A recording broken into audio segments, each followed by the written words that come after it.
In the upper left, folks, in the blue, he had the run of his career in Katowice, looked so much better. Well, he is Spirit.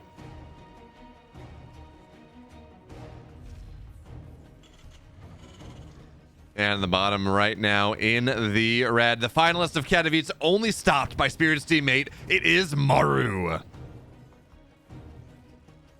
And honestly, as much as I would love to say that, wow, Maru is just, he's slipping. He's not as good. It was a Spirit that was just untouchable. Or an Oliveira that was just untouchable at Katowice.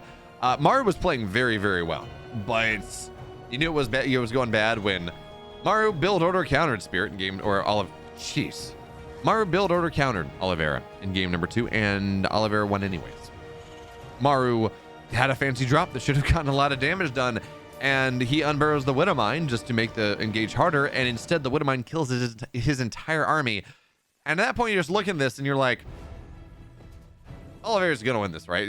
Too many things are going wrong for for it to go any other way. Fate was on his side. If this was Wheel of Time, he would be a Taverine, twisting the threads of fate to favor him.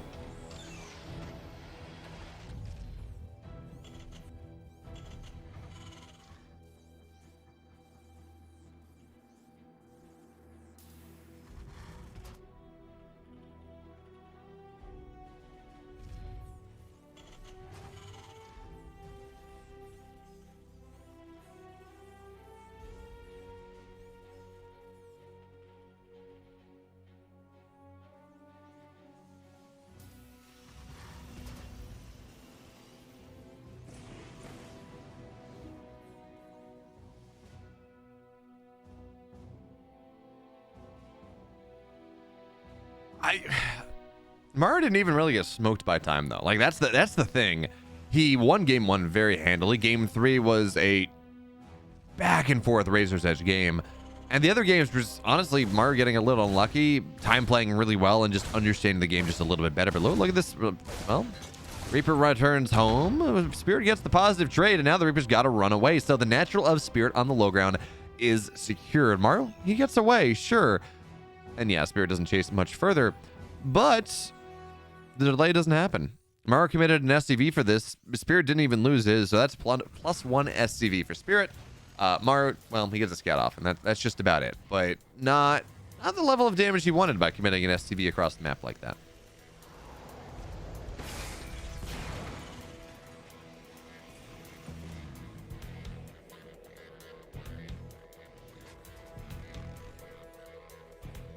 Let's see, where do we go here? Spirit, he's opening with a Widowmine, and this is if you're trying to be greedy, which Spirit, let's be real, Spirit often does, this is a great way to make sure that you can, well, kind of cut a corner on getting a lot of early game units.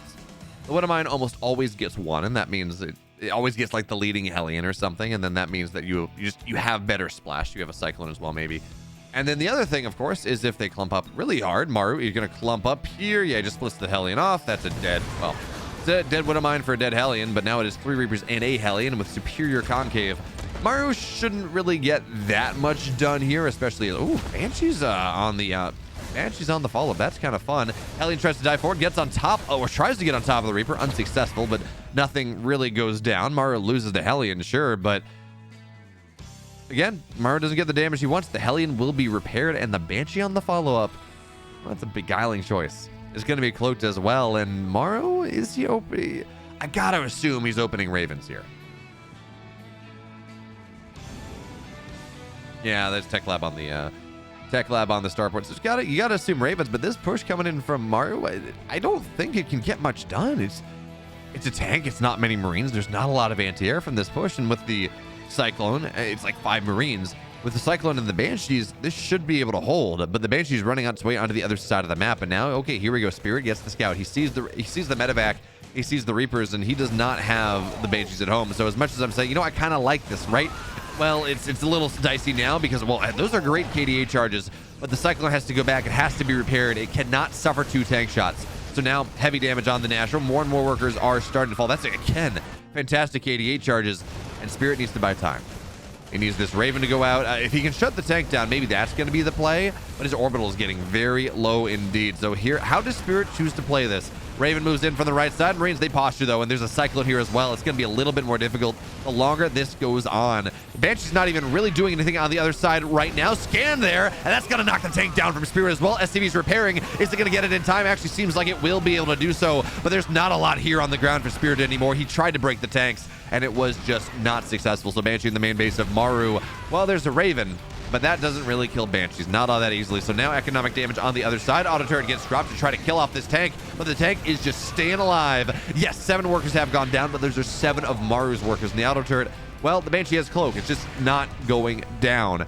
So Spirit, he's starting to find a little bit of a silver lining here. Yes, the siege is painful, but he does have a Raven. He's going to run forward, and actually his tank has superior shots. So Maru's just going to lose the tank. There we go. Maru falling apart just a little bit here. He's lost 11 workers. There's almost no anti-air. Cyclone does finally kill the Banshee, but Maru lost 11 workers. His push was not as successful as he would have liked, and now he's rallying SCVs onto the other side of the map. Maru? Okay, he's not going to lose them.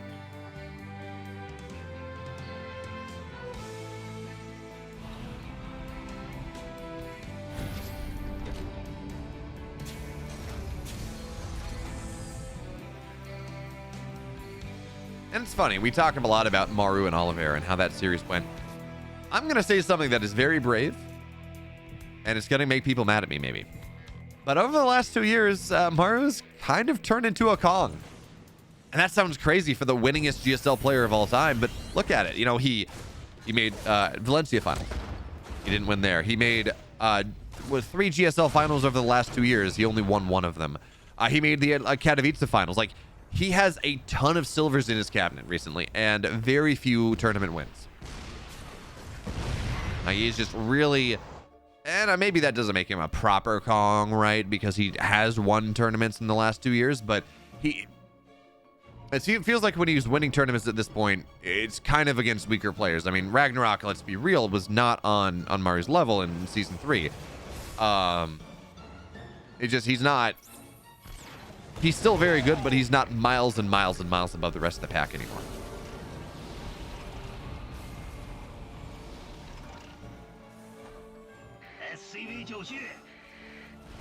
Okay, here we go. Maru runs forward. Vikings, well, Ravens are going to get decent shutdowns, but they're on the tanks that are not yet sieged. So it is important here. Spirit, he got the second shutdown, which means this tank will always fire first. Maru cannot put pressure on anymore. But he also didn't get to kill the tanks tomorrow. And that's kind of the goal. So as we take stock here, where are we? Stim is just about done for both players. Maru, he's got +1, just a little bit faster. Seems like Spirit does have air superiority from what I can tell. And yeah, Spirit immediately taking advantage of that too. He's, what is that? 6 Vikings immediately into Liberators behind this. And that, I like that decision. The fact that Liberators are 25 gas less is actually somewhat... It's turned out to be like one of the sleeper changes of the patch, and not one that I think many people were talking about going into it. It's like, oh well, yeah, I mean the big change, right, when their build time was buffed and their cost was buffed, and I think their supply was buffed at 1.2 on the patch. It was like, wow, you know, this is crazy. But they pared it back to just gas, and people didn't really talk about it all that much, but it seems to have been the sleeper change, as now Spirit taking that terrifying siege up position on the high ground, abusing the fact that he has air superiority, trading away with the Vikings, trading away with the Ravens of his opponent. Now, well, this siege position is very nice indeed. Interesting scan when you do have that Viking count, but I guess you don't want to run too far forward, as now Spirit has lost the tank, but Liberators, they're going to siege up here, and Maru, this is not a happy position for him to be in. He's going to lose, well, an SCB, but he loses the position. Now that means the tanks can start to leapfrog on forward here. And as the tanks put pressure on the third base, Maru's going to try to make something happen right now. Auto turrets get dropped just to buy a little bit of time. Vikings are going to land, but the tanks are still firing even with the disable. So yes, Maru should be able to break this position up, but the question is, how much damage does Spirit get? And the Liberator is still there. 11 workers have fallen. But it seems like Maru, honestly, that was a pretty good break coming in from the man. Even as he is down, yes, he's down, what is it, 25 workers, 24 workers? He has a much more powerful army now. He has a significant tank lead over his opponent. In fact, yeah, it's 1 tank to 4. That is, you might say, well, it's only 3 more tanks. No, it is 3 more tanks. That is massive here. As now We ping pong across the map. Gressfon has just been doing this to us. There's this game of ping pong of players moving forward, players moving back. Maru has the one random marauder that he misclicked to build, and those Marines are going to go down. That's not a fight that Oliveira or that Spirit wanted to take, and this position for Maru seems a little bit more scary, a little bit more dangerous than the position that Spirit found himself in. In fact, this third base looks like it might just go down as Maru stims forward. It's going to start to burn. What's the HP on it? We can't really see, but it got very low. It got very, very, very, very, yeah. Oh, wow. It got very low indeed. STVs are repairing, though. And the Liberator, the air superiority should be able to push Maru back for the moment. But, okay, you gotta repair that one. Spirit, but dropping the main base. Okay, Spirit sees this in time. Marines are in the high ground with the medevac as well, but now just drop right on top of the tanks. Bio stims onto the low ground, trying to find, well, just trying to react in time. Tanks are gonna siege up, though, and the Bio of Spirit gets on top of all the tanks on the front line, but there are no medevacs here, folks. Spirit committed so hard to air superiority that when he lost his position, he kind of lost the game, because now the Bio finds its way into the natural. That's a dead factory. The tanks are going to siege forward. And Maru, yeah, he's got his 2-2 on the way. You know, he has development into this game, and while he probably will not break the planetary, he's up 4 bases. He's on 4 bases to 3. He's got his own 5th base on the way. And as long as he can just absolutely constrict Spirit's ability to be active on the map, I mean, he's going to be in a great position. So the Bio again stims forward here. Maru tries to get on top of the tank, is unsuccessful. STVs are going to get pulled on the break. 5 workers have fallen to start. Make it 6, make it just a little bit more. But Spirit, he breaks Maru just as Maru broke Spirit earlier on. But remember, folks, first of all, this command center is still burning because Spirit does not really have the money to repair it. But also, Maru kept his 3rd base alive. He kept the position. He's now putting pressure on Spirit's natural. So yes, Spirit broke Maru out of that chokehold, but well, he didn't get back on his feet. He's still on the ground. Maru still has him in a grapple, and well, yes, the chokehold has been broken, but you need to buy a little more time.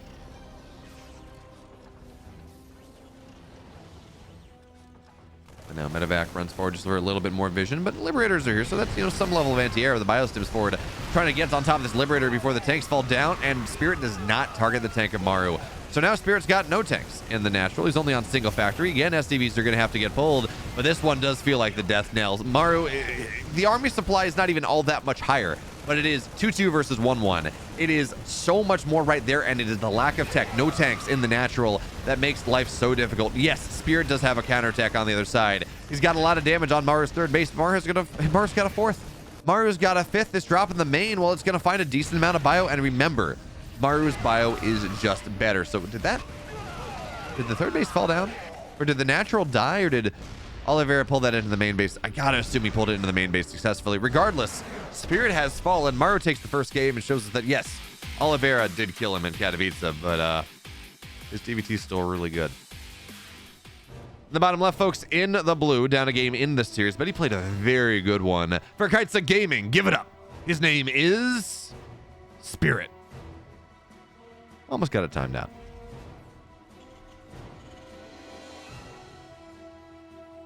And in the upper right, in the red, up a game, just the mid-game maestro. He's Maru. Fulminate. I can't wait for TY to return and see what TVT strats he comes up with.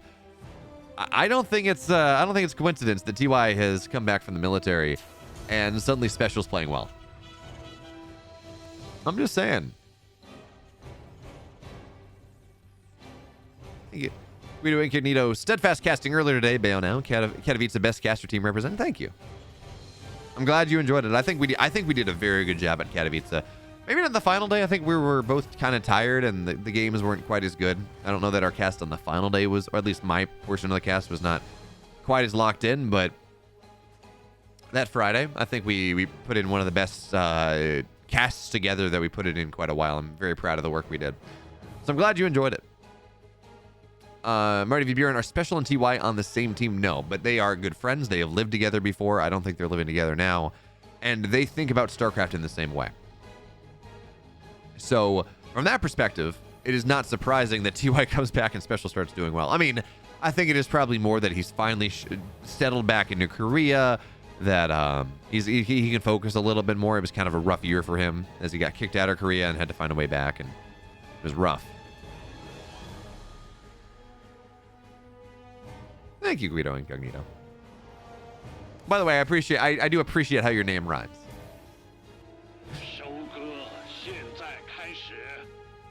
It's a fun name to say. Unlike Kabuki, for example, because no one wants to say that one. I know I can get away with that one because we're friends. Anyways, we saw game one. Maru tried to get aggressive with his Reaper and his SCV. Wasn't super successful, but he's not going to go for that in game two. Both command centers going down on the low ground. Bearish double gas factory from both sides. Very, very mirrored builds coming out of Spirit and coming out of Maru here in this second game in this set. The question now, and okay, here's the big difference. Well, not the big difference, I guess. But Maru went Reaper Reactor, double Reaper, and Spirit has gone Reaper into a Reactor, which at the end of the day, it means that you have 3 Reapers right around the same time. But for Maru's case, he's got that reactor much faster, so he can immediately go into Marine production. He's got a more solid situation out of the Reaper portion of your production cycle. Hey, Zeralac, thanks so much for the follow. Glad you're here. Is it Zeralac? Is it like Karalac? How are we pronouncing the X in your name? Are you a lobster, Kabuki? Part of my carapace just turned red and I'm not nearly boiling water. Are you a lobster? Probably once. So you're asking what I'm going to do with all the footage I took in Katowice. So some of it you've already seen. As here come the Reapers and the Hellions of Maru. Can you get anything done? No, I mean it's a superior concave. It's 3 Reapers and 2 Hellions on both sides. It's not going to work out super well. You'll see if you follow at Basilisk _GG on Twitter. If you follow the Basilisk Twitter, you've seen some of it because that went on the because crabs kind of turn orange, Kabuki. They don't turn red. Anyways, if you saw the daily recaps that we put up, and by the way, I'm pretty proud of the voice acting. Maybe could have done a little bit better for like the final line, but pretty proud of the recap we put together for that final day. You've seen some of that footage. With respect to interviews I did, those will be going up on our YouTube soon enough, I think, once our editor recovers from being available all day and night for Katowice. We're going to be using it for other things. A lot of it's B-roll that's going to be used for other projects. There's a nice split that comes in there from Maru, but again, it does take a little bit of power out of the push. As now here comes Maru steamrolling on forward. Tank is going to siege up, but that should be an immediate... Oh, he's going to drop an auto turret. Interesting decision because they're just so much worse now. The tank stays alive, and here comes Maru moving in. Tank dies actually at the last second. And oh, Maru saves the Reaper against the Cyclone lock-on. That's just crazy, but with the Cyclone here, with the Hellions, with everything else, the tank not being there means that Maru is not going to get the damage he wants. He trades army for army. Cyclone gets a lock-on for just a second, and while is unfortunately dead airspace means that evades the lock-on for a second, and now Spirit does have to back up with the Cyclone across, and that's going to be not even a dead Marine. Maru looking for a lock-on something dangerous here, but the Marines, they run forward, do not allow Maru that dubious honor, I guess. And now, well, Spirit holds on.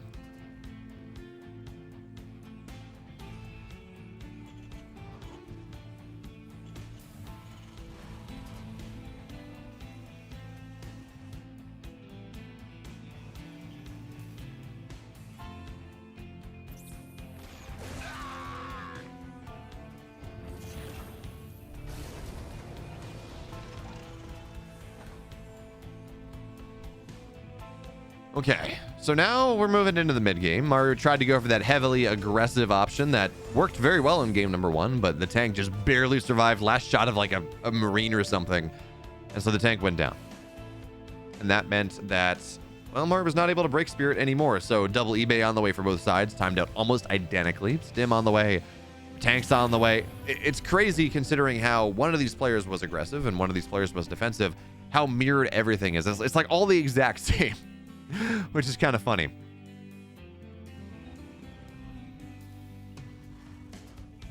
But it really just goes to show the flexibility of the bearish double gas factor type of opener. But I don't know how much Spirit's going to be able to get done here. He gets scanned out, or Maru scans him out. Now auto turret in the main base is going to get a little bit. Now it lasts 4 seconds less than it otherwise would have. So auto turrets don't deny mining quite as much. They still kill things quickly. They don't, they get killed much quicker as well. Even still, it's going to be 3 dead workers. And now the Ravens are going to look for a shutdown here. Well, Vikings, they sally forward. They drop a salvo on top of the Raven of Maru. And that's a decent position that Spirit has. He's going to kill an SCV. Oh, the SCV goes down, but who cares? That's awkward, though. Spirit has forgotten his orbital. He has the money for it, but he has not dropped it down, and that means he's just mining less, scanning less, muling less over time. As this auto turret gets a couple more workers, 7 total SCVs have fallen, and now we're starting to get somewhere. Oliveira, wow. I've cast like 5 Oliveira games today. I'm sorry, we're casting more TBT. Spirit, where's your orbital? There it is. Okay, that's actually a big problem. He's ahead, don't get me wrong. Like, he's in a good spot. But imagine how much more of a good spot he could be in if his orbital had been done and he'd been dropping mules for a while now. As the Cyclone runs across, denies the gas. Okay, fine. I mean, gas are nice. Gas is nice. You want a lot of it.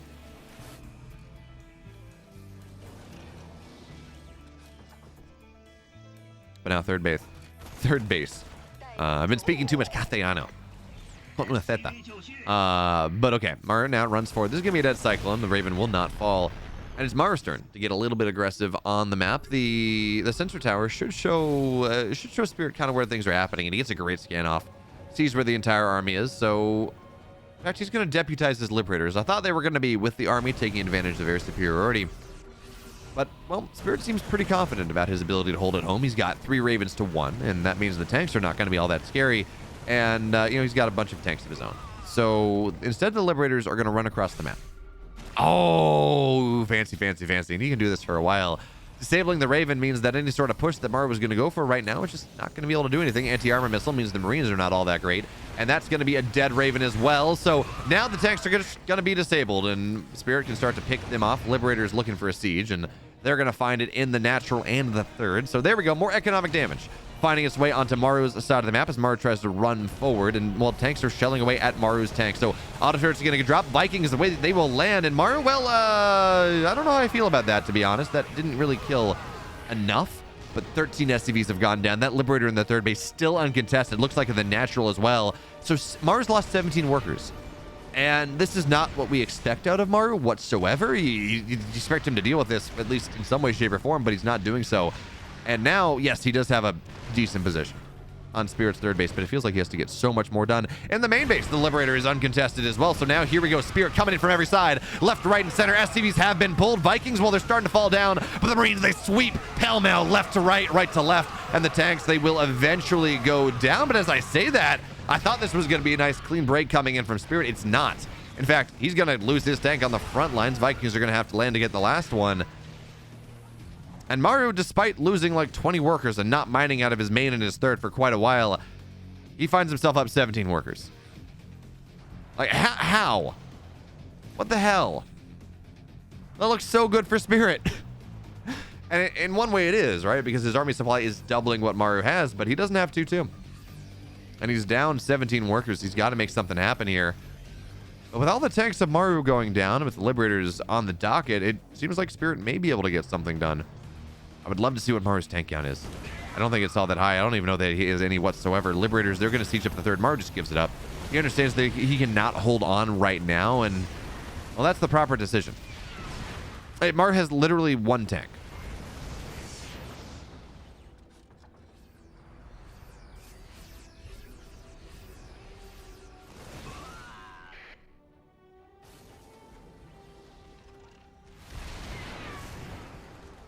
Now here we go. Spirit sieges up the high ground, and the Marines on the high ground do a great job. They're going to kill 1 tank. They're going to kill 2. This is a bit awkward. That's good positioning there for Maru. That's not what Spirit was looking for in the slightest. That the Liberators run forward trying to kill off a Viking, but there's a one-sided exchange if I've ever seen one. And now Maru's got +2 attack done. His armor is just a little bit slower, but he has the attack upgrade, and arguably that's, well, I was going to say arguably that's more important, but it's more important against the Marines. It's less important against the tanks. You do want that armor to make sure that tanks aren't killing you quite as quickly. And now Spirit, jeez, I'm going to get the name right.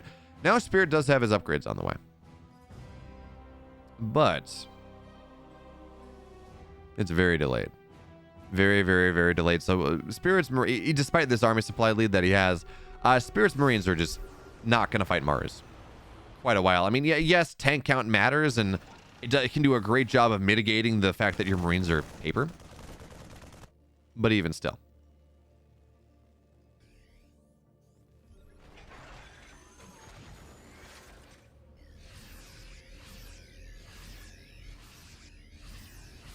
Now, oh, those are a couple free tanks. Meanwhile, Spirit on the left side taking advantage of this army supply. Knocks the tanks down, sieges up one tank. Maru picks up the other, but still, that's a dead tank. That's a bunch of dead Marines in the natural. That's enough. Well, I guess 2 dead tanks here. And the Liberator continues to find so much value one-shotting these stem Marines. The Vikings arrive. That's still 4 more dead workers. And Oliveira, he's brought... Jeez. Spirit has brought himself back into economic parity. You know, he's got his 4th base, and that's actually an economic lead. 60 workers aside.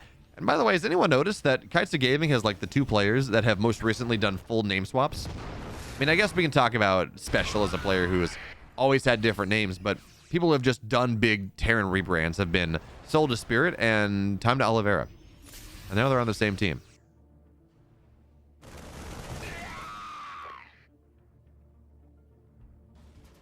Wonder why that is. It's a correlation, of course, not a causation, but still kind of weird.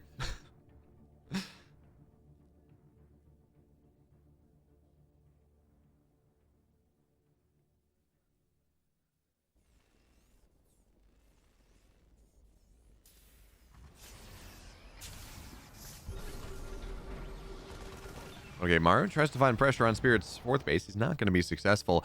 And now Spirit's got a bit of a window. Because his upgrades are done. His Marines can actually fight Marus again, which is very nice. That was a little bit awkward. It's like, man, you know, Spirit, you're such a good spot here. And then it doesn't work out.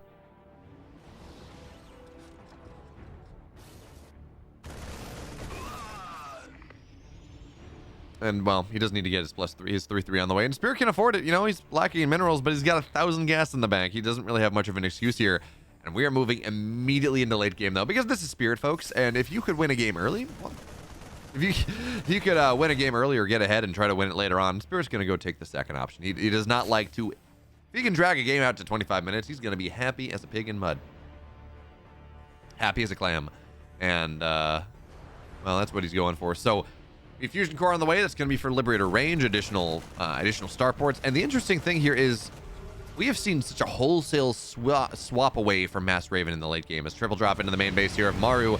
And the medevac, or the missile turret's going to try to do what it can, but the medevac's just right on past it. 24 Marines into the main base that do have 2-2. They're just going to target the base down. Maru loses his main base orbital. That's not what we would have expected. And meanwhile, the repair is decent here. Vikings are going to join the fray. Maru does not get a base on the other side. He loses more workers anyways, loses Vikings. And the Vikings are actually just as important because guess what, folks? This is a Spirit that is transitioning into Liberators in the late game. If he can ensure air superiority, well, he's going to want to make sure that happens. As Maru has... overlay bug. Maru had apparently 2 sets of 2 starports on the way at a time, but that's what happens when one starport is delayed, like when there's no SCV building it bugs things out. And yes, Scarlet, I am casting the EPT Cup today once this series ends. So like, if this... I thought I built enough time to do both series and do EPT Cup, but the way this is going, I'm not convinced. I may only be able to do the finals or something.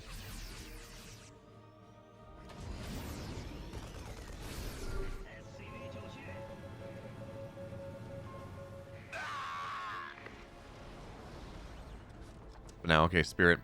He's got that 5th base on the forward position. And the nice thing about this base on Royal Blood. So Royal Blood is oh, actually, never. I'm thinking of Dragon Scale.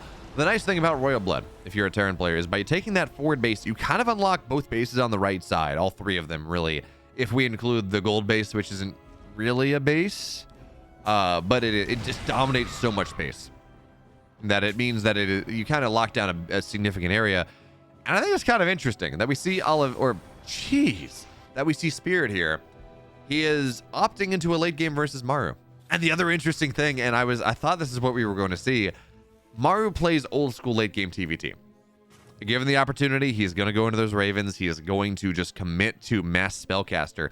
But folks, late game Ravens are not nearly as good as they once were for several reasons. On the one hand, Ravens, the anti-armor missile has been nerfed.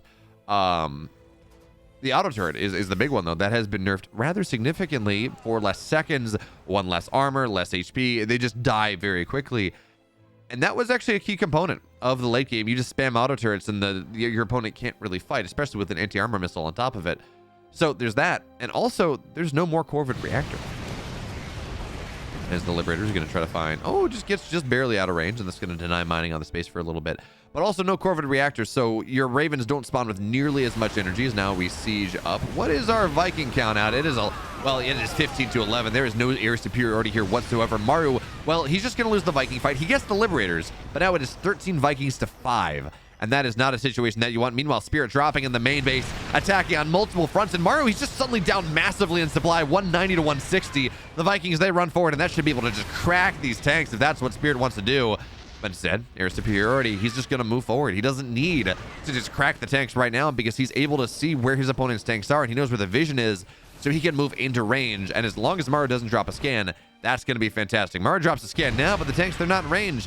And Maru seems destined to lose this base. The stranglehold on Maru's, what is this? His fourth base is pretty significant. And now the bio on the main base. Your Vikings, they continue to try to get something done, but it is 2 Vikings to 18. Maru just needs to quit on the Viking count at this point. It feels like he's never going to recover. The planetary will fall. And the medevac gets out on, what is that, like 2 HP. The Vikings, they just knock down everything from the sky. Medevacs can't stay alive. Vikings can't stay alive. Ravens can't stay alive. And this air fleet that Spirit has been able to make for himself, it just shows us in part that Maru's late game knowledge, late game understanding is a little bit outdated. The Raven transition has not worked. Spirit's hitting the timing right as Maru is just trying to hunker down. And it's 15 Vikings to literally nothing. 2 Ravens, 4 medevacs. None of those will stay alive, especially as we see Spirit eventually getting +1 air as well. And he's moved into Liberators on top of that because, again, he has 15 Vikings. These tanks will fall. And now it's camping on the production here. The starports, they're not going to be able to get much out of them. Liberator on the left side as well. Oliveira has his opponent in it. Jeez. Spirit has his opponent in a chokehold. And I don't really know how Maru is going to be able to break out of this. Now, he is setting up a decent surround. He's got a bunch of army on the left side outside of that forward base we were talking about. But, well, is he going to go for a counter? Yeah, he's just going to go for a counterattack. What does Spirit have defending his fourth base? I don't even know. We can't see at the moment.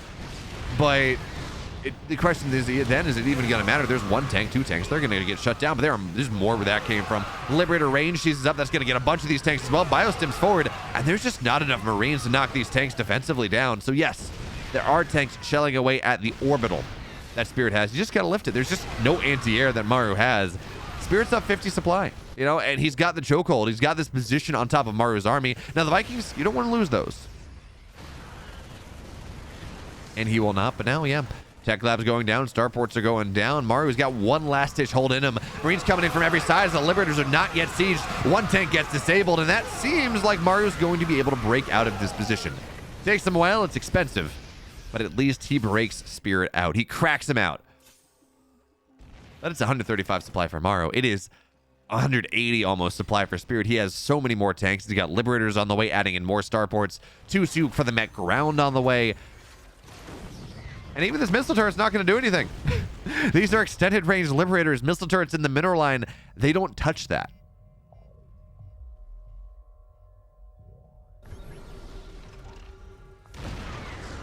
And now here comes Spirit moving forward once again. This seems like a dead base. And yes, the Liberator will fall. But the Liberator's dead. Fine. Maru, you got the Liberator. You're going to lose a base. You're going to lose one of your important mining bases. And yeah, he's going to get another Liberator. But it's 190 supply to 160. In fairness, it's only about 30 army supply of a lead for Spirit at this point. And folks, this is TVT. Supply doesn't always matter. Not when tanks are concerned, but I worry that the tech here that Oliveira, jeez, that Spirit has is just a little bit too much.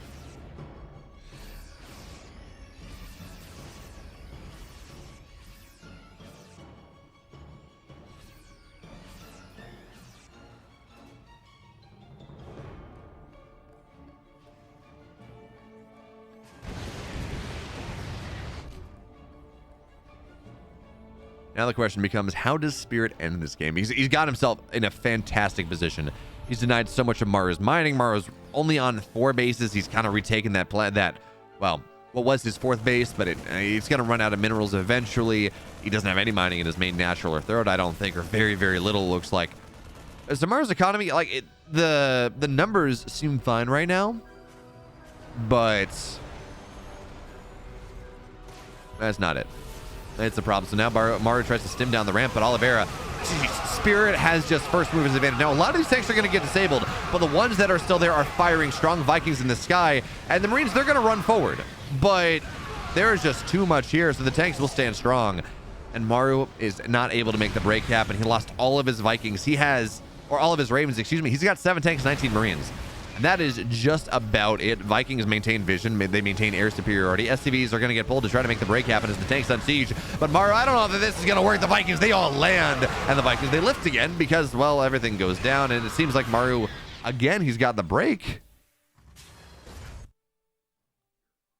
But is that worth it?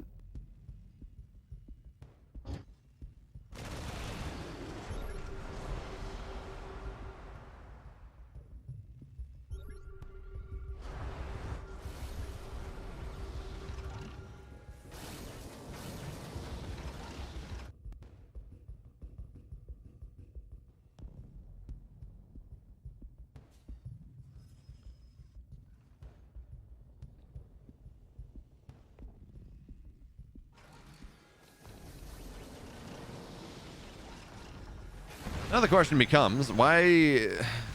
Oh, I like this position for Maru here. He's going to siege tanks in the high ground. Spirit has no idea. He's going to lose a lot of Marines all of a sudden. There we go. There's the scan. One tank goes down. The Marines go sky high, and that is a start. But even still, I mean, that's a great position for Maru. A brilliant move, but he loses a base. And now we see Spirit should just swing on over and kill the orbital. I don't know why he hasn't, to be totally honest. I mean, he has the position for it. And Maru's going counterattack, but Maru does not have that. Maru's mining literally 0 gas. He cannot build the Ravens. He cannot build the tech that he needs to try to break this sieged up position that Spirit has. So now Maru's kind of marooned in the middle of the map. He can't put the pressure on Spirit that he wants to put on. He can't go and he can't really break this position that Spirit has. Liberators are going to siege up. Marines, they try to run through it, but their tanks coming in from every angle. And yes, again, Maru cleans it up, but it's 22 more dead SCVs. You know, the economy of Maru continues to get shattered. It is 95 dead SCVs down over the course of this game. And we see Maru, yeah, he's not happy. It looks like it's not the obvious head in the hands look after Maru Oliveira game 3 of Katowice, but it is a Maru that is starting to realize that maybe he doesn't have this game.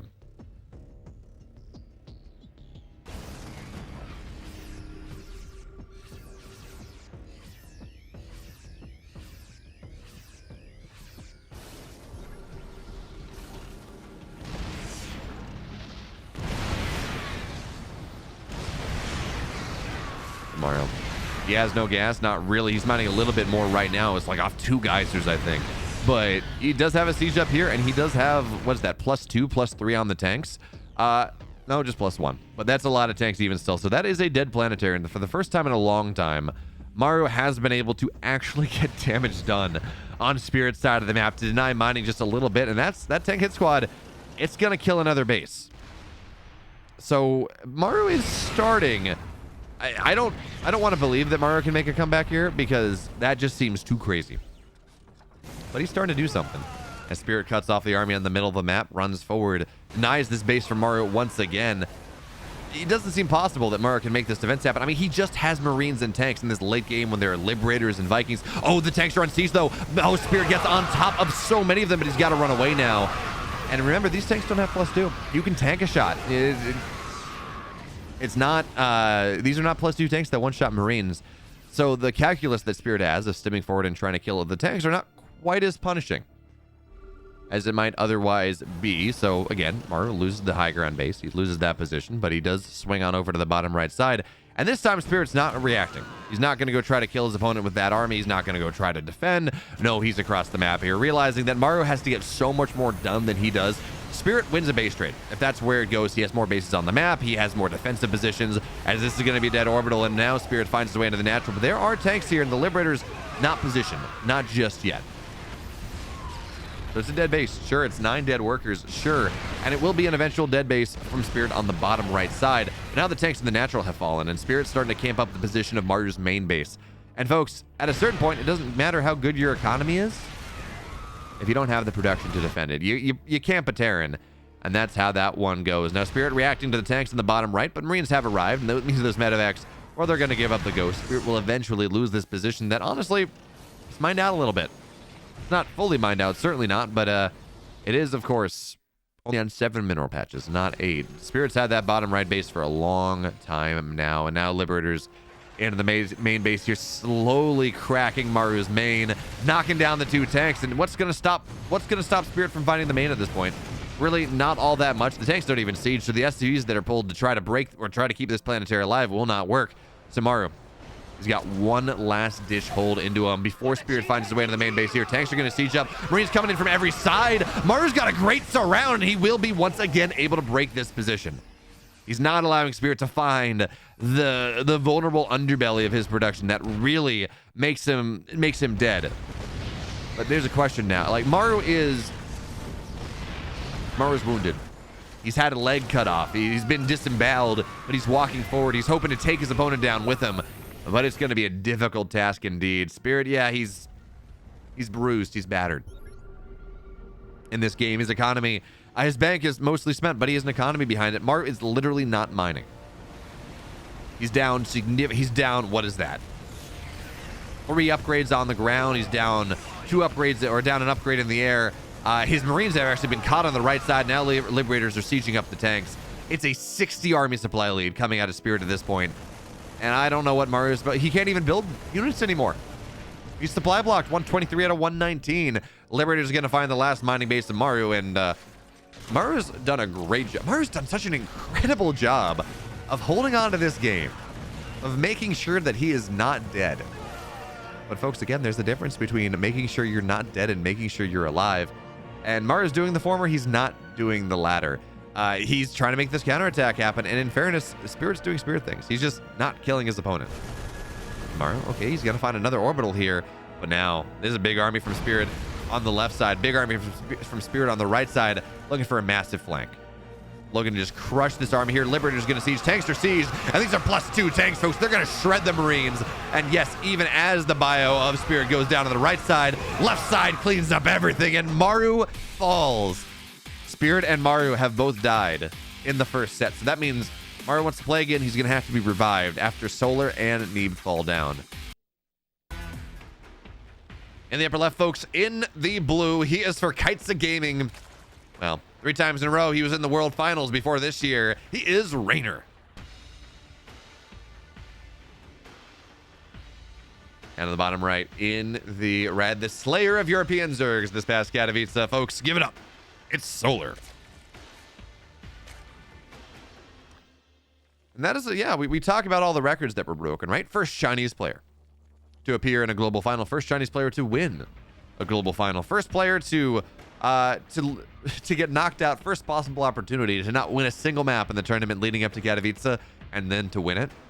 But also, this is the first time in 4 years where Raynor has not been in the grand finals of the global championship.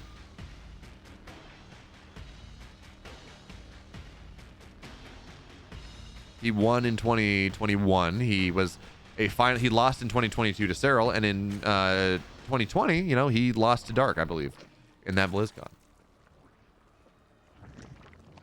So, you know, the first time in a while, Raynor was not in a global finals. But as much as I am a Ricardo fan, as much as I'm a Raynor fan, I can't find myself too disappointed with how this, with how Katowice went.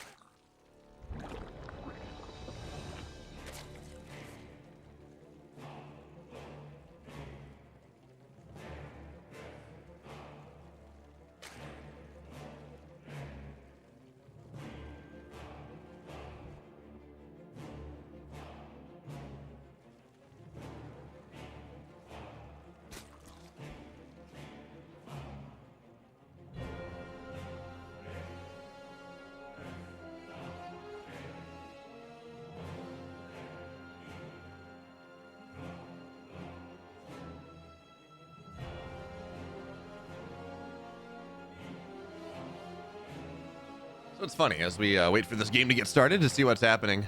I saw a hot take on Twitter today. that said that, you know, I could do without interviews in esports, player interviews in esports. Like, unless they're really charismatic or they're media trained, it's not worth doing. And I mean, maybe that's true in the macro sense, but I would like to point you to Oliveira. Raynor's gonna... Reynor, you dog. Like, this feels too greedy. It feels far too exposed. But it worked for Reynor against Lambo.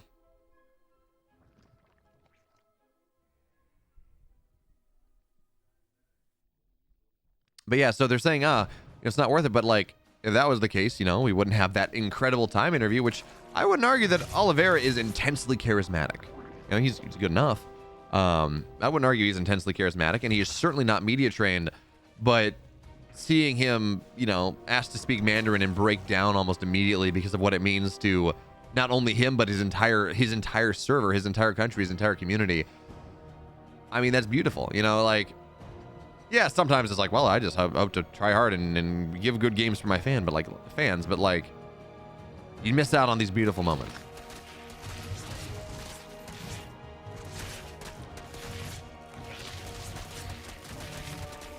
Yeah, exactly. The amazing interviews are certainly worth living through the boring ones, but Solar's flooded a lot of lings on the other side of the map here. Baneleys are morphing, but you wonder whether it's a little bit too late. That being said, base gets halfway done. Solar does have to back up even still. And now a brilliant Raynor would blow up banelings or would just kill the rocks immediately so the lings can't retreat, but that's not going to happen.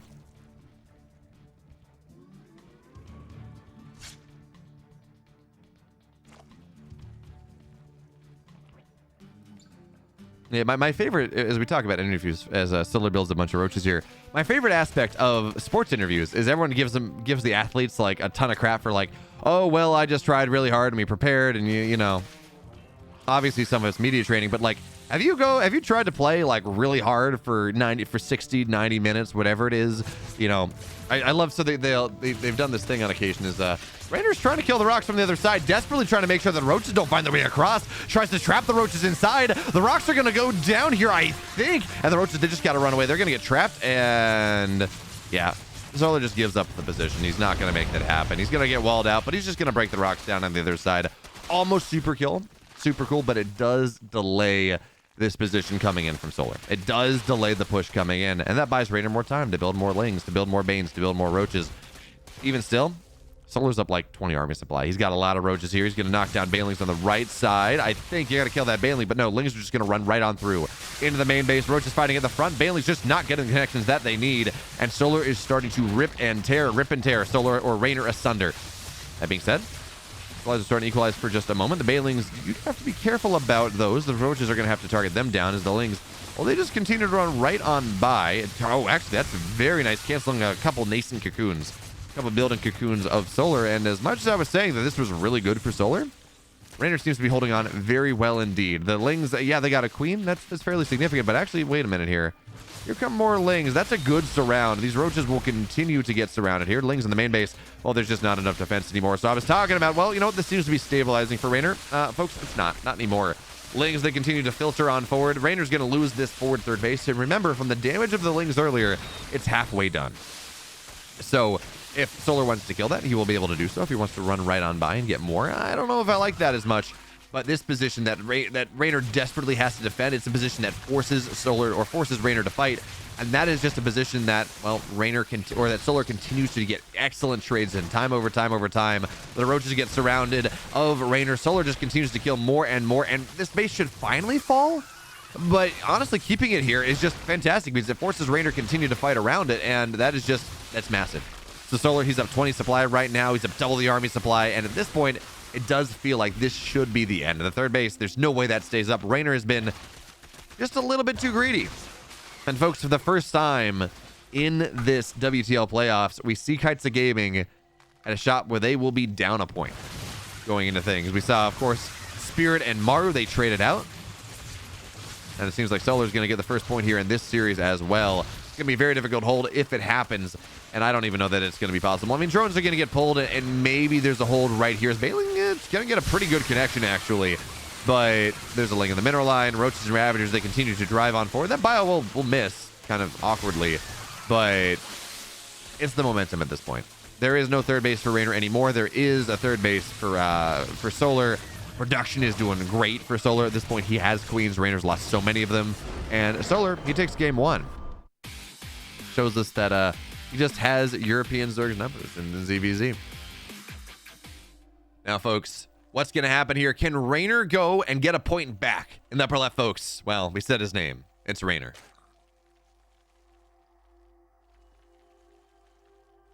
And the bottom right in the red, up 1 game in this series, trying to get pole position in this match. He is Solar, the sun. She is the east, and Solar, in fact, is the sun. So EPT Korea has started. I may miss like the entirety of EPT Korea because it looks like this VOD has a long way to go. If we get more games as long as that first series. Ooh, buddy.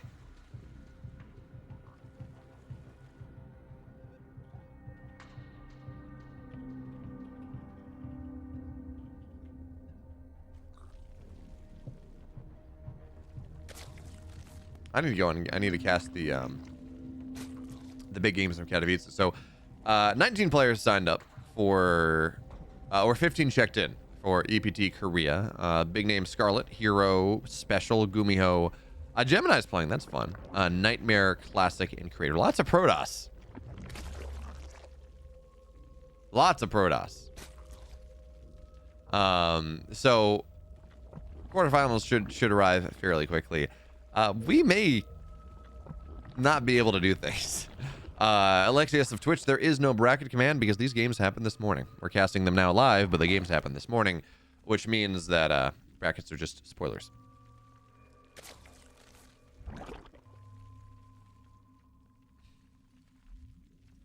Yeah, exactly, Queen Daft. Part of it is, at least in StarCraft, we are a 13-year-old game. A lot of these players have been doing player interviews for a long time.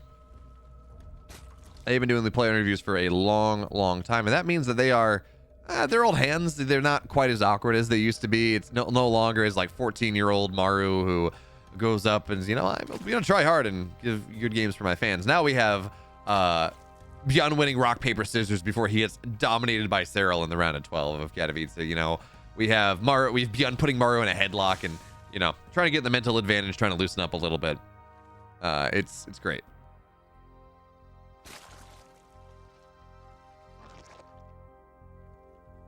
Players they're much better at interviews at this point. Even Cyril, who people, you know, like, he's not a great interview. It's just with Cyril, you got to go and like realize that he's got that Scandinavian sense of humor, and he's if you kind of realize just how dry his sense of humor is, it's hilarious. But you got to like prime your brain for it. Like, for example, I was talking to him at Atlanta. I'm like, man, this is ZVZ coming up, and I'm like, you know, I really enjoy ZVZ. He just kind of looks at me. He's like, you know, I personally don't enjoy ZVZ, and telling that back, you're like, wow, that's horrible. Like, that's not funny. But in the moment, it's just deadpan. You're like, oh yeah, that's actually hilarious. But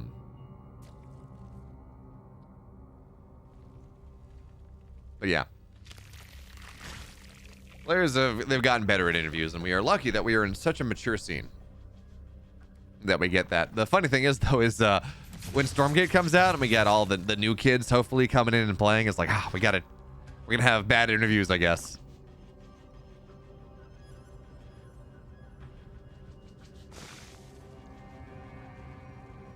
But anyway, Solar.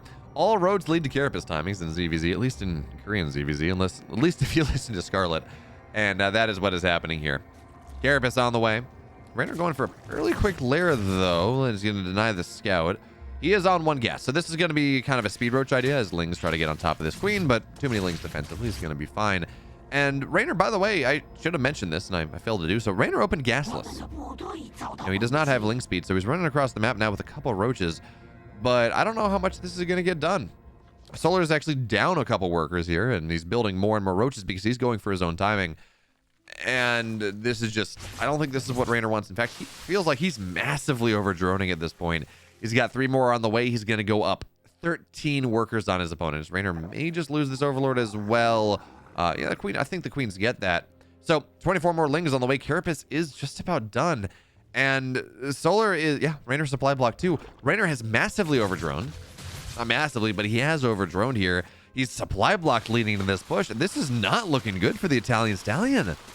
It's looking, actually, it's looking horrifying. You know, he's down 20, 30, almost 30 army supply. Ling's now flood out. It is 10 seconds until Carapace is done. Raynor's upgrades, you know, the lair, roach speed. He does have +1 done, I think.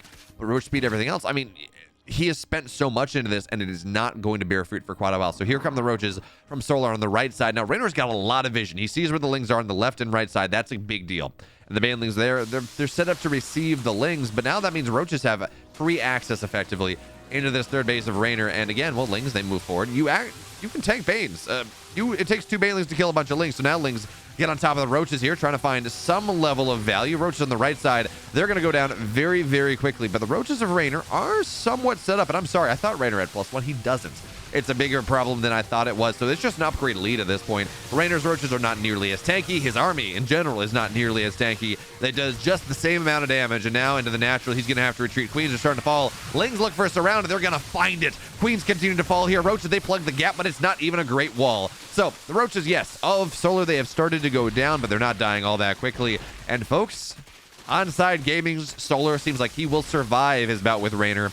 And now Onsyde is going to go up a point. They will not see what happened with Maru and Spirit, where both players, they lost the point. It's like, okay, now it's 3 lives, 3 lives. No. Kaizi Gaming, Raynor is going to lose this game unless something miraculous happens, and that means it's going to be down to Oliveira and then a revive to see what's going to happen here in this series. Banelings, again, they get great connections, but it doesn't really matter because, again, it does, of course, take 2 Banelings to kill, and the roaches are still there. So, well, Raynor, actually, I feel like you got to kill this hatch, Solar, eventually, just to not deny the production. There we go. The roaches, they're getting very low, so as they run away, last shot, come on, kill this base. Solar, there we go. Last shot should kill the base down, and, well, there we go. 2 base Zerg versus a 3 base Zerg. Solar's up 30 supply. He's up double the army supply. He's up 10 workers. His +1 melee or +1 range is just about done. Roach speed. And yeah, Raynor held. I'm not even sure we can call that holding. Raynor is not technically dead. Have you ever seen footage of insects infected by the mind control fungus, whatever it is, where they're like halfway rotted, but they're still walking around? That's kind of what's Raynor here. You know, he's missing a leg. He's been hollowed in from the inside out, but he's still walking around, just trying desperately to do something, and trying desperately to find some way to get alive, to become alive again. And I don't really know what's going to happen there. He needs so much to find a comeback that I don't know that this is going to be possible. He's down a base. He's down tech. He's down 2 upgrades. This next push from Solar really should just kill him.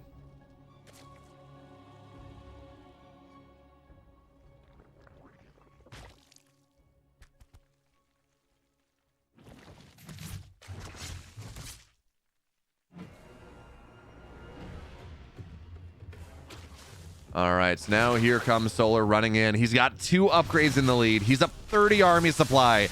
And Raynor's going to valiantly try to hold on. But, folks, this is going to do it. Raynor is going to fall down. We're only going to see him again if it's a revive or an ace match. And, well, Oliveira is yet to play. Potentially the savior of Kaizi Gaming. But Solar, he gets his 2-0. Raynor falls down. Now that begs the question. What is Oliveira going to do? He's got some great TVZ. In the bottom left, folks, in the blue, the last regulation player available for Kaizi Gaming, it is Oliveira.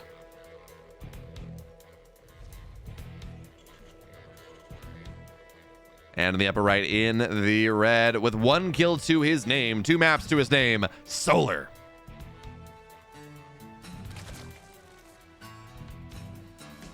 How's it going there, Zytotonic? Hope you're doing well. I am. We had some awesome games earlier on. Spirit and Maru was a fantastic TVT. I have great internet. I mean, what's that supposed to mean, Xenon CL? I have like 800 down, but I have like 12 up or 20 up or something. I wish I had more. I mean, uploading to YouTube would be so much faster. But yeah, no, I do have Comcast. I'm very jealous. My partner in Texas, when I was visiting her over Christmas, we got her set up with like AT&T fiber, so she's got symmetric gigabyte for cheaper, or symmetric gigabit for cheaper than what I pay for Comcast. So I'm a jealous boy. Very, very jealous indeed. And Comcast keeps trying to data cap us up here in the Northeast. Luckily, Connecticut is leading a consortium of states to fight back. But yeah, internet's not as good. And we may or may not have a data cap soon enough. And that would make me a very, very sad bean. What does not make me sad, though, is the fact that this is Oliveira and Solar. And this is going to be fun. Oliveira showed us mech against Lambo. That was pretty cool. He's shown us good bio play. I love that Oliveira just like, now that he's the world champion, now that he went on that run, he's got so much confidence. And that's all, like, we talk about a player's skills. Oh, they're multitasking, they're macro, they're micro. But so much of it is really their confidence. If they see 10 Bailey's rolling in, are they going to run away? Or are they going to snipe every single one of them down? You're like, how good are they feeling about their hands, about their understanding of the game, the way they play the game? That's a Twitch thing, Xenon CL. I'm uploading at, what am I at, like 6,300 kilobits a second. So max bit. Right now I am a Twitch partner, which means I have guaranteed transcoding. So if your internet's bad, you can go and you can pull me in 720p or 480p or whatever fairly easily. But how long it takes for you to receive or buffer the signal from Twitch is not on my end. That's on Twitch's end or on your end.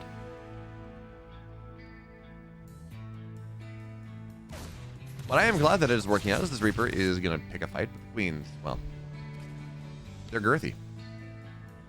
They're large. They, the Reaper kills a Queen, folks. You know things are going wrong. But for now, Oliveira going for 3cc play behind this. And I don't think this should surprise anyone. He's been doing this a lot on altitude. In fact, Terrans in general have been doing this a lot on altitude because you know what? It's a large map.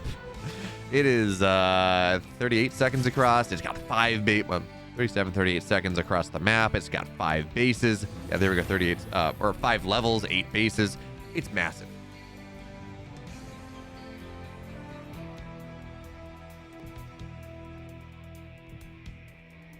It's funny. I'm looking at it. It's like, you know, I wonder whether I haven't actually taken a look at this, but I'm curious as to whether this is bigger. Or the biggest map that I can kind of remember was Ice and Chrome, or in Spanish, Hielo de Croma, or Hielo y Croma. But I don't know. Yeah, I'm curious because that was a massive map. This map is much more wide open though. So if possible, it's even more Zerg favored than most big maps normally are because again, it's just fairly wide open.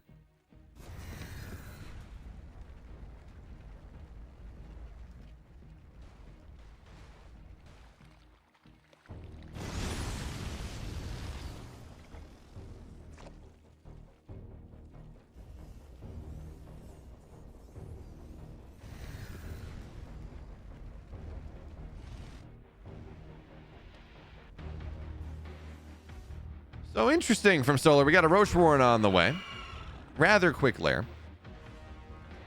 And this seems like it's just going to be kind of one Roaches as an opener. Whether this is going to be for Ling Bane Roach or whether this is going to be like solid 1-1 Roach, we've yet to find out.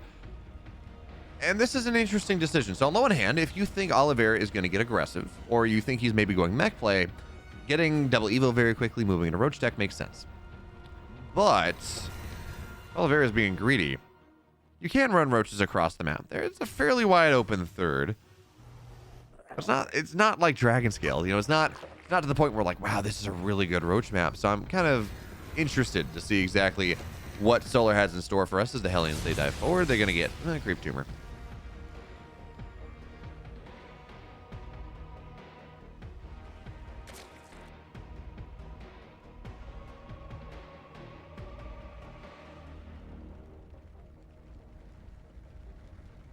All right, so more Roaches on the way. I mean, this is going to be 1-1 Roach. The next question we look at ourselves is whether, or we ask ourselves, is whether Solar goes and he transitions out of this, whether this is, you know, 1-1 Roach into, you get +2 Carapace, of course, but you start to get melee upgrades. You go into Ling Bane.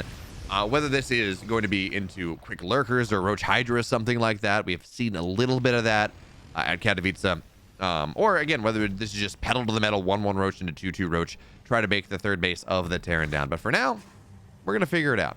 Meanwhile, Oliveira adding in on the rest of his production, additional 2 barracks, factory. It's actually his armory is timed out very well with his 1-1 upgrade, so he should be able to get 2-2 started soon enough. The downside for Oliveira right now is I don't think he knows this is 1-1 roach, or I don't know that think he knows this is roaches in general. So he's building widow mines. And he is going to have to swap on over to tanks fairly quickly as bio stims forward. 2 medevac, 16 marines. The queens are, well, they're going to get transfused, but the big deal is the ravagers have been scouted. The roaches have been scattered, and there we go. Factory moving on to a tech lab. Meanwhile, dropping to the main base. Oliveira trying to take advantage of just how immobile this army from Solar is. But instead the bios are, they're going to hit a medevac, and one will go down. But meanwhile, Oliveira pushing into the front here. And it's crazy. The army supply is so much bigger for Solar right now, but he just caught out of position and caught out of position. So queens will continue to fall. And as long as Oliveira doesn't commit his tech, as long as it is just marines that can kind of get out fairly easily, he's going to be fine.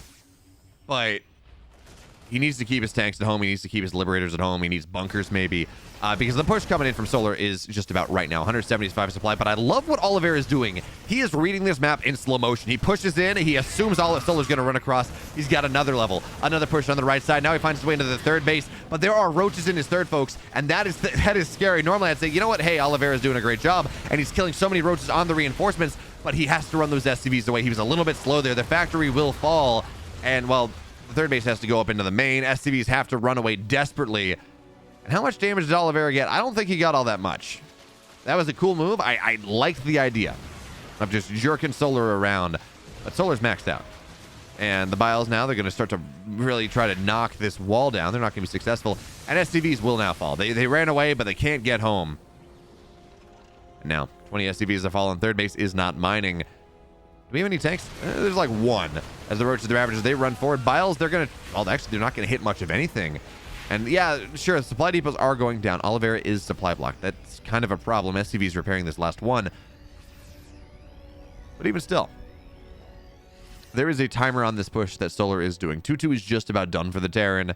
And notice that here's the thing. He hasn't transitioned into Marauders. It is just Marines and tanks and Liberators, which are, given the way that Solar wants to play, I do like that. You know, he's moving into Lingbane behind this. He's adding burrowed roaches, but it's not this just pure roaches build Marauders, go late. It makes far more sense to, at this point, commit your gas into tanks and into Liberators. And remember, folks, Liberators are cheaper. It's a little bit easier to afford as now the army moves forward once again. Biles are just not going to land on the Liberator. In fact, I don't even know that the supply depots are going to go down. SCVs have to be pulled to repair. We're going to have to see. But now drop on the right side, and the entirety of Oliveira's army, or Solar's army, is on the other side of the map. Yeah, there are spores here, but Oliveira just drops right on past it. So Queens, they try to get something done, and they're not going to be able to do anything. Now spores are going to fall. In fact, he's just going to target down the nascent hive. Is he going to get it? Absolutely. The Queens are not there. And you know what? That makes it all okay. There will be no Vipers. There will be no Ultra Cavern. There will be no Adrenal Glands for quite a while now. Solar has lost economy. He's lost tech. And he's lost the hive. Yeah, he's just lost so much. He's lost production as well, is the big deal. He's lost Queens. And now roaches are going to go down, and more importantly, it's a scan. Oliveira is now very aware of the fact that this is burrowed roaches, so he's dropping missile turrets everywhere. He's mining off 3 bases. He's going to try to snap another base here. How good are the transfuses? Not good enough. A second hatchery goes down. And Solar's mining off 2 hatch now. He's producing off of 2 hatch. He's maxed out. Sure, he's got a bank, kind of. But that infestation pit, who cares? You know, his hive is so far behind. He's got 1-1-1 versus the 2-2 of Oliveira. And again, Oliveira just seems to be seeing this game in slow motion.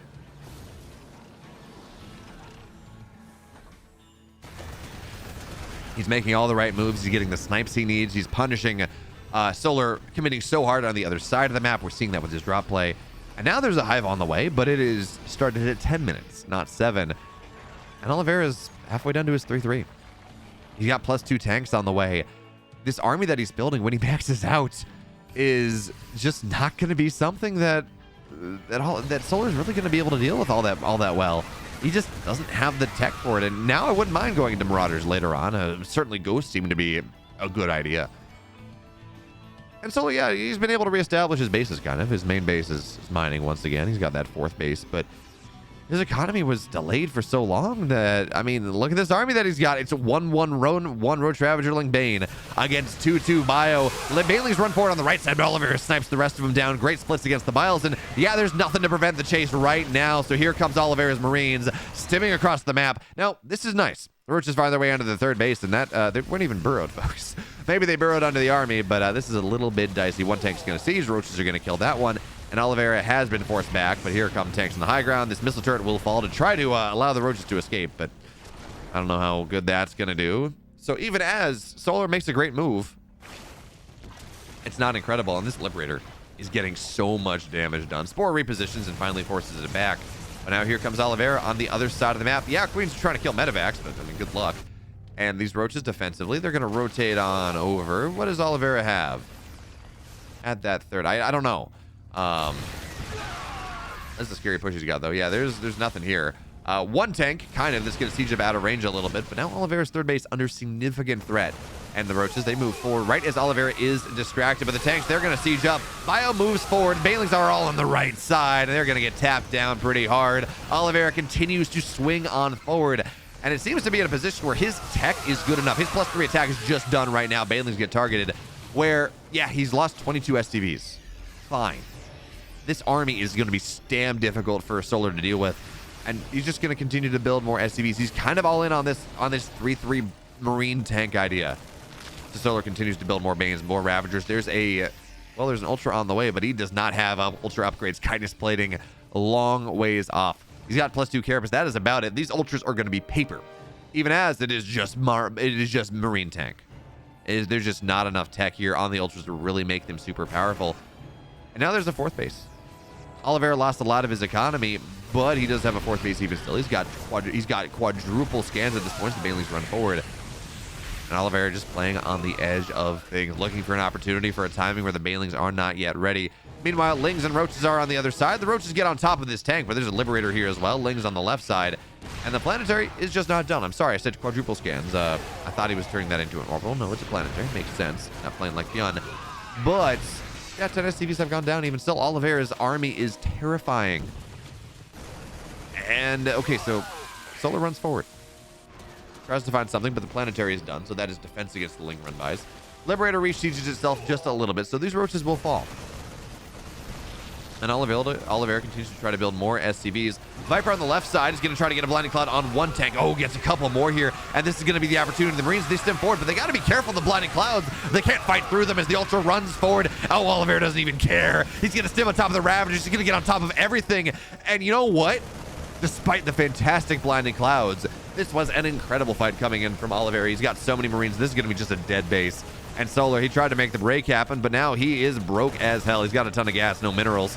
And Oliveira finds his way into the natural. He's going to get on top of the Banelings. And this is just a rematch of what happened game 2 versus Reynor, except this time it seems like Oliveira is destined to win. The tech of Solar is just not good enough. The Ultras, they're going to get transfused, but the tanks, they siege. And the Ultras, they just cannot stay alive, not long enough. They're going to go down like so much dead weight. There's one that survives, but I mean, let's be real. The Marines, they got 3-3. They're going to stem forward, target that one down. Lings, they go forward. And Solar, at this point, he's 29 army supply to 69. Nice. And time, well, Solar's running out of it. Marines into the third base, denying everything that they can find. And now into the natural they will go. The tech is here. The hive is here. And how can you keep this one alive, Solar? I don't know. Viper, maybe, but the hive is now dead. No more Vipers in this game. Natural's dead. Third base is dead. Solar does have a base on the left side, sure. But now the Bailey Nest is going to fall because I want to say the Bailey Nest is at the third base. The Ultra Cavern is not going to get its upgrade off, so certainly no Ultra Speed, not there. And yes, Oliveira, oh, the fist bump. He knew that that was a hard one. And he takes down Solar in the first map. At the very least, Solar is not going to get 2 kills. Or he's not going to have an opportunity to fight against the revive, at least not for a while. Anyways, folks, in the upper left, they blew up one game in this series, trying to equalize things. Give it up. His name is Oliveira. No, now this is when the observer zooms in. There we go. Thank you. And on the bottom right, in the red for Onsyde Gaming, looking for a second sweep, looking for a second series sweep It's solar. He is the sun.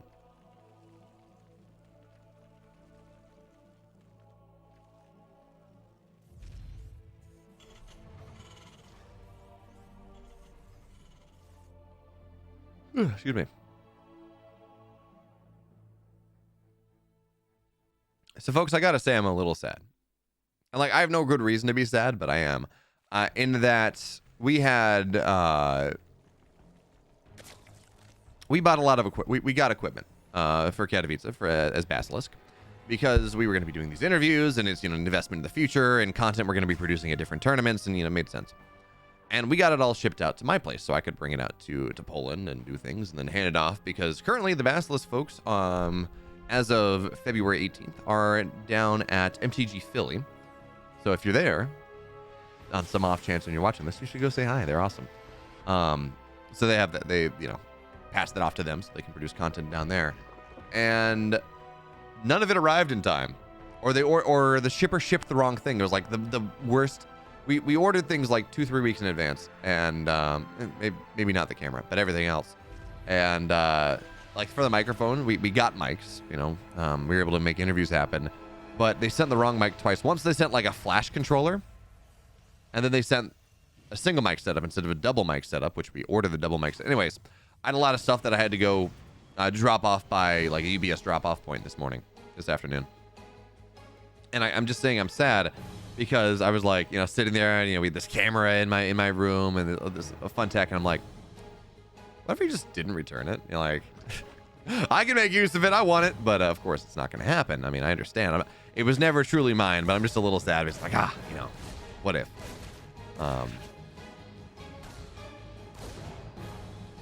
Morning, what was never going to happen in the first place. Ooh, Ling almost goes down. Well placed KDA charge.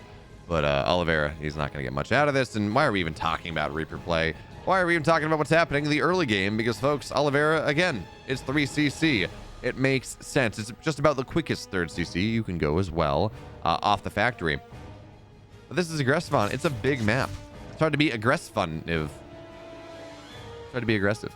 Null Marker 97, we do not have a bracket command because these games were played this morning. I am casting them live. Hi, hello. But if you look it up on Liquipedia, you will be spoiled. So if you want to do that, you're more than welcome to. But again, we are avoiding the spoilers.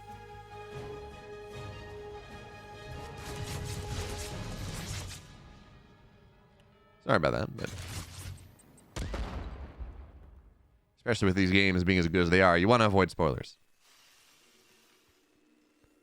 The question now is whether Oliveira goes mech in this game too. We've seen his ability to do it. And honestly, Gressfon's a pretty good map for mech. That middle base, that high ground base you can take unlocked pretty much the bottom 2 bases on the left side if you're Oliveira. And that's what you're looking for as a mech player. You're looking for small positions that unlock big positions. You're looking for small areas of the map that allow you to control large areas of the map is the better way to say that. And we've seen Oliveira's mech looked pretty good against Lambo. All things considered. I mean, kind of a little dicey at the end, but I think that was because in part he was trying to like mind game the hell out of Lambo. In this situation, though, that is a very early medevac, and this feels like we might see an armory behind this, some sort of Hellbat play, which, yep, there we go, armory going down. So if you are Artosis, close your eyes, shield your ears. We know you hate it. But for the rest of us, let's see if this is going to work for Oliveira. I still hate it. I don't think it's very good. At least not the just raw Hellbat version. If you want to go and add in a couple Marauders with concussive shells, that can be fine. BC Hellbat can be an interesting idea. Hellbat Liberators is fun, but raw Hellbat like this, I don't really know. Although this, that's going to be a great scout. This is different. And this is what we saw Oliveira do in the one game that he lost against Lambo, I think it was, in the previous series today. Was it against Lambo? Yeah, where he was massively far behind, but he went to go and just drop 4 Hellions in the main base, turn them into Hellbats, and try to get some level of counter damage. And that's kind of it. That's novel. We don't see that all that much, but the Lings are in position, so it's not going to get much of anything done. Although remember, folks, this is a 3CC play. It's not massively all in now. Hellbats are going to morph, and good luck Lings surrounding this one now. But now you can't get on top of things. Hellions try to find their way into the third. They roast like one drone, but that's just about it. And well, the Spore and the Queens are going to zone things out. So well, Medevac is going to have to run away fairly soon. And this doesn't really seem to be getting all that much done. Now he's forcing Ling, sure is. Oh, that's not what you want there, Oliveira. Losing a couple Hellions. But Hellbats find their way into the third, and that's denying a little bit more mining, and now Hellions will fall. It's not a lot. Oh, drone. No. Lings are going to get this round. So this is... I don't even think the Medevac escaped. So this doesn't feel all that great if you're an Oliveira fan. Yeah, he lost the Medevac, he lost 8 Hellions, he lost the Reaper, and he is going into bio behind this. We talked about the potential for mech. That's not what's happening this game. But Solar either has the read that this is mech, or he just likes 1-1 Roach. And 1-1 Roach can be fairly good on this map. It's a pretty wide open third, especially if Oliveira is taking a 4th base at 6:30 after a failed Hellbat timing. This Roach hit is going to hit like a sledgehammer, I think. And it's going to be interesting to see if Oliveira can hold on, because again, he's committed so much to his late game. I wonder whether he's mortgaged his mid game just a little bit too hard. But, Solar on the other side, he's not committing to this as much as you would think. He's building 1-1, sure, but he's got a Hydra Den down, Infestation Pet down.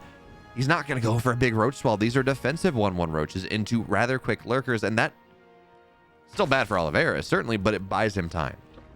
Gives him an opportunity to scout. It gives him an opportunity to get that 4th base up, to just develop himself into this game a little bit more than he already has, as now the Marines, they run forward, but the Queens are guarding the edge of creep pretty adroitly.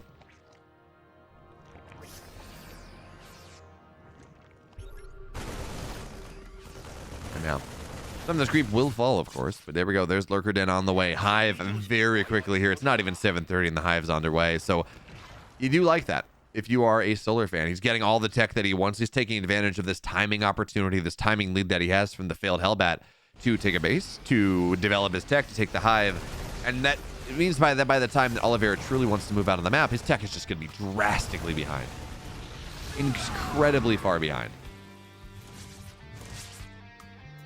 So yeah, the supplies are not massively ahead for Solar here, and despite this being a Roach play, but again, it's because Hive, halfway done. Lurker Den, just about done. Hydra's on the way. By the way, Oliveira, he's pulling a Beyond. No +2 armor. Although, in fairness, in his case, he is lacking the gas for it, so that's a little bit awkward. But hopefully he's gonna remediate that. Hopefully he's gonna fix that sooner rather than later. And there is the Ghost Academy. There is that actually very quick Ghost Academy, but I don't even know that he scouted what's happening, but I think considering he sees that this is 1-1 Roach and they're not really attacking, that's all the scout he needs. It's like, okay, well, you know what? I should be getting hit by this point. I'm not getting punched in the face, so I should check my back. I should look behind me to see whether the Brawler has a friend that's going to go try to stab me in the back. And, well, there is a Brawler getting ready to stab in the back, which is why you get Ghost. Have a good night there, Queen Daff Daff. You're welcome. Glad you enjoyed things. Glad your cat's doing better. This creep spread, by the way, from Solar is terrifying.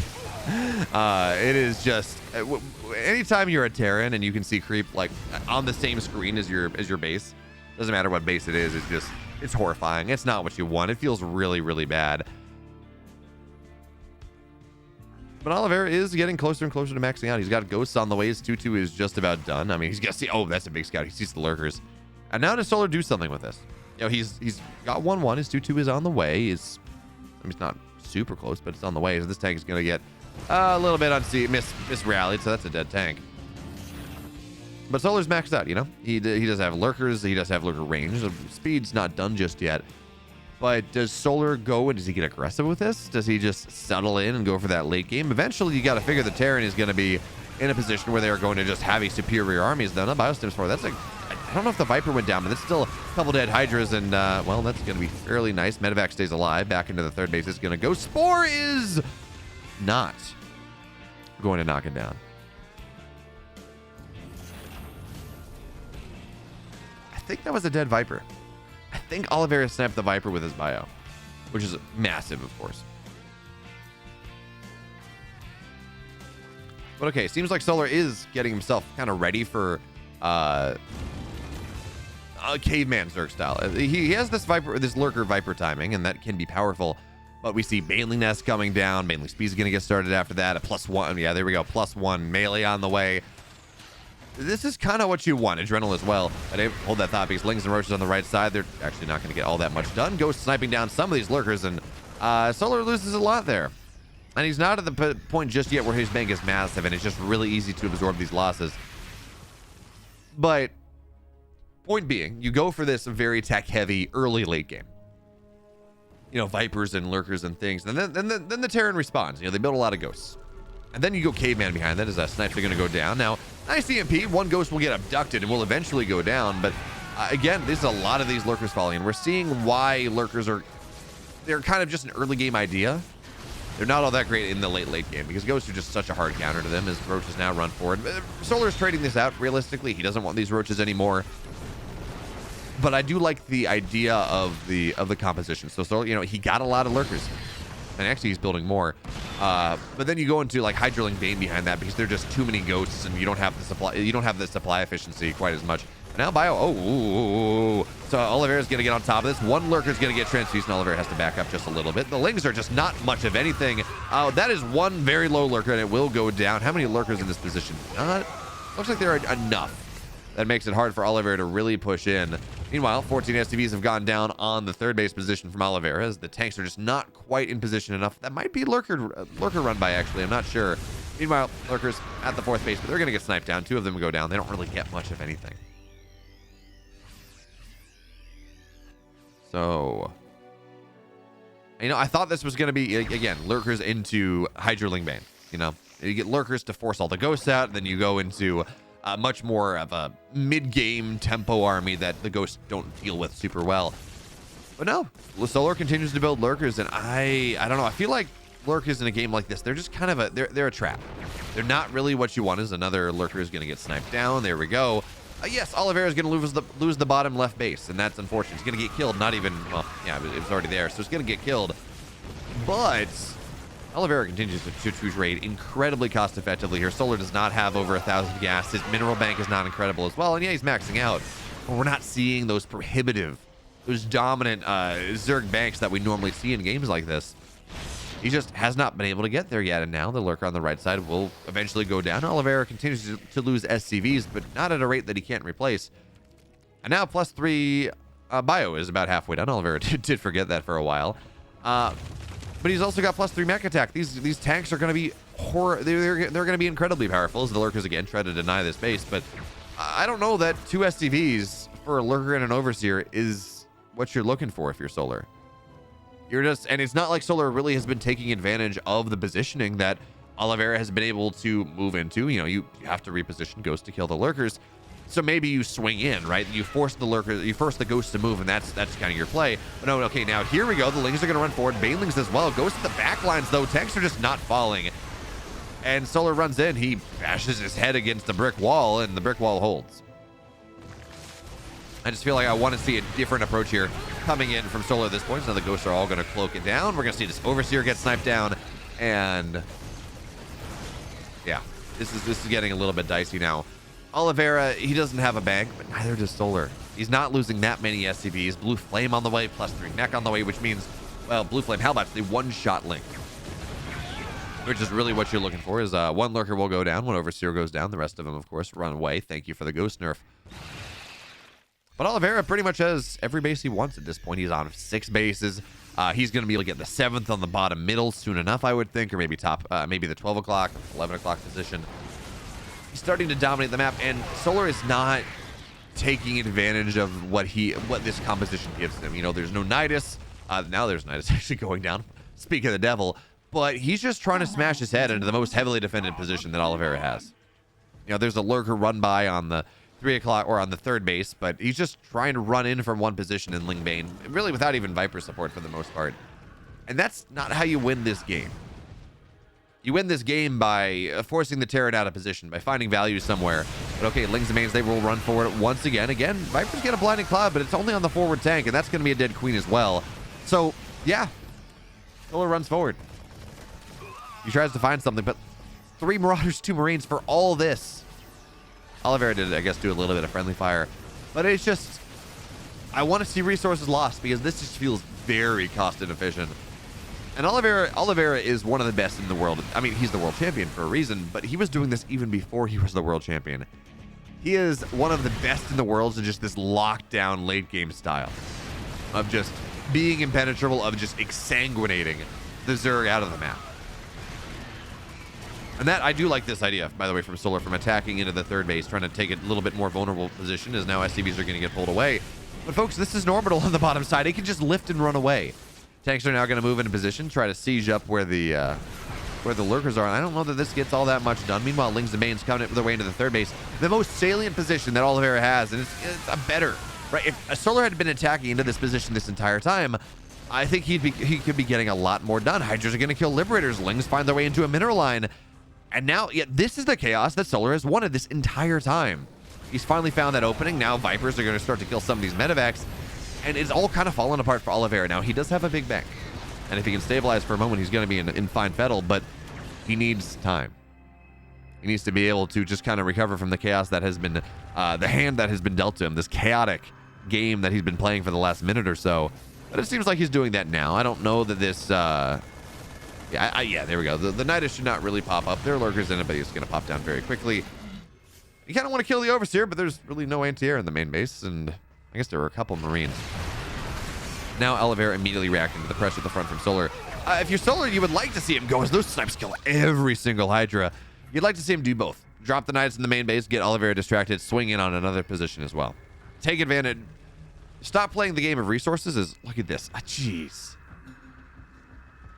10,000 minerals, 4,000 gas. That is so expensive. But stop playing the game of resources. You're not winning that one, but play the game of attention span, which is a resource in and of itself. Force the Terran to go pay attention on the left side, the right side, the left side, the right side, and trying to catch him sleeping. Jaedong was really the first one we talked about doing that back in Heart of the Swarm, where he would go and he would just make a run by happen so he could run Banelings into his opponent's army. Now, maybe it's just Terrans are just a little bit too good, but we see what happens. Oliveira was focused on the Nidus in his natural, and that means this third base is going to get broken. 21 workers have gone down, and suddenly life is a little bit nicer. Suddenly, again, Solar finds the chaos. As Solar killed his own Nidus so he could get the base on the north side. Ooh, love to see it. Nidus goes down once again. Oliveira moves the tank to try to defend that one, but it's in lurker range. So there we go. We need to see the ghost snipe that one down. There we go. Okay, so lurk on the high ground's dead. Nidus is not, I mean, it's going to finish, but it's not going to pop anything out. What can Solar find out of this? Again, the distraction, the position.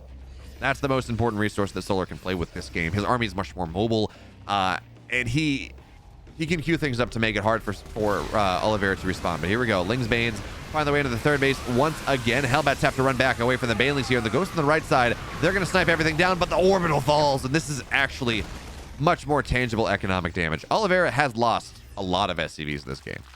He's only on 55, but he's had a ton of mules this entire time. Losing those orbitals is actually arguably as important or more important than losing the SCVs at this point, because Oliveira is kind of broke. 4,000 gas, but no minerals. Which again feels a little bit crazy when we look at these late game setups. Yeah, you know, in the mid game, Terran gets far more gas than they really know what to do with. But in the late game, you're building all these ghosts, these tanks, these liberators. You want that gas. So it's somewhat of a surprise to see that happen. As now these ghosts. Well, meanwhile, we have two fights kicking off. So into the third base, where, well, just got broken. That's actually going to be a fairly good trade for Oliveira. And looks like he did not lose ghosts on the right side because he just cloaked them all up. And Oliveira, he has secured himself a new base, building more SCVs back off the top of this. Now, Solar does have a position on the north side. That base that is technically Oliveira's that he can attack in from every time and time and time again. Now, here we go. Vipers run forward. One tank is going to get blinding clouds. The Marauders, oh, sorry, those are Hellbats. They're not even Marauders. They micro backwards as well as they can. Tanks continue to fall. This is a pretty good fight for Solar.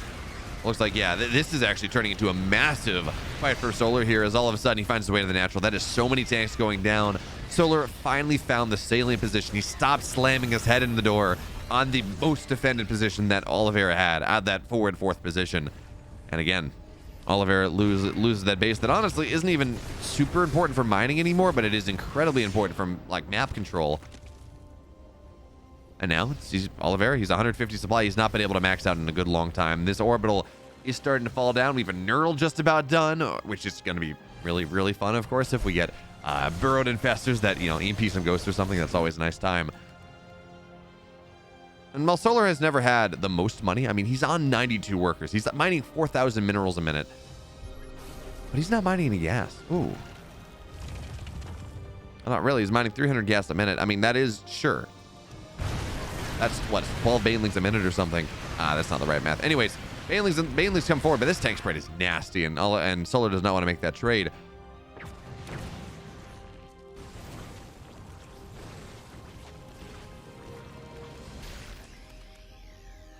Yeah, technically it's like Solar's mining enough gas for like 14 banelings a minute, which is not a ton. As that infestor runs forward, it is scanned out, and actually a lot of infestors are going to get scanned out. That's a key. There we go. Snipe down the infestor. There we go. One's down. A couple more to join the fray. And I like it. It's kind of fun what Oliveira is doing here. He's just long distance mining, and yes, part of that is because the creep is there, but also it's a little bit easier of a position for him to defend as the Lings, the Veins, they run forward. Blinding Clouds on top of the tanks here, but there's a third line. And, well, the Banelings, they're just not getting the trades they want anymore, but 11 more SCVs have gone down. Nidus in the main base here, and now the Terran production is going to really start to struggle a little bit. Lurkers are going to show up, get on top of things. There's a Ghost, of course, but, well, it's not sniping down just yet, and the reaction is going to... Well, Oliveira reacting is going to force Solar back into it. I can't believe Oliveira is still in this. Feels so Solar favored at this point. Solar has one base of Oliveira's. He has a solid, feels like 2/3 of the map.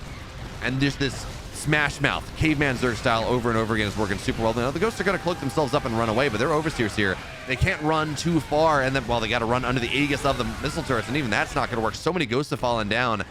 And now what does Oliveira have? He's actually equal in army supply. Massive focus there on the Ghost on the left side, but it's not going to be enough to kill him. EMPs as well. So Solar does have to back up. And again, you know, he's got 1,500 minerals. His gas count is woefully knocked down. 11 more Banelings on the way. 2 more Hydras on the way. And that is Oliveira's win condition at this point. He's only on 50 workers.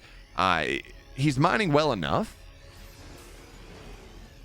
but he's lost that position, and he is, if this game goes late, he's got to mine so much more than his opponent at this point, just considering the fact that, well, Solar has taken a base from him, but Lings are going to find their way on the left side. That's going to get a tank or two, but, well, Hellions, Ghosts arrive.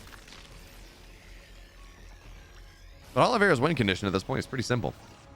Solar doesn't have a lot of gas.